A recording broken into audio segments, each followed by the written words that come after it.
Ganun pala yun, no?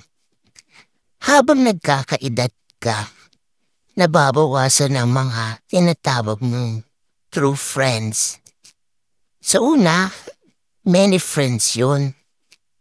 Tapos, lalakad ang panahon, marami ka matututunan sa kanila, may maganda, may hindi rin naman maganda. Pero, magiging lakas at talino mo ang mga bagay na matututunan mo sa kanila. Tapos, lilipas ang panahon, magiging few friends na lang sila kasi pinipili mo kung sino yung mga tao na gusto mong makasama.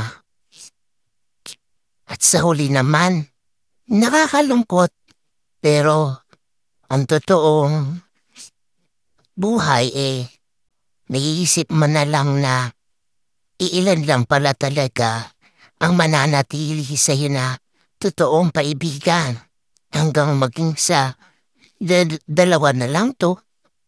Minsan pa nga, isa na lang.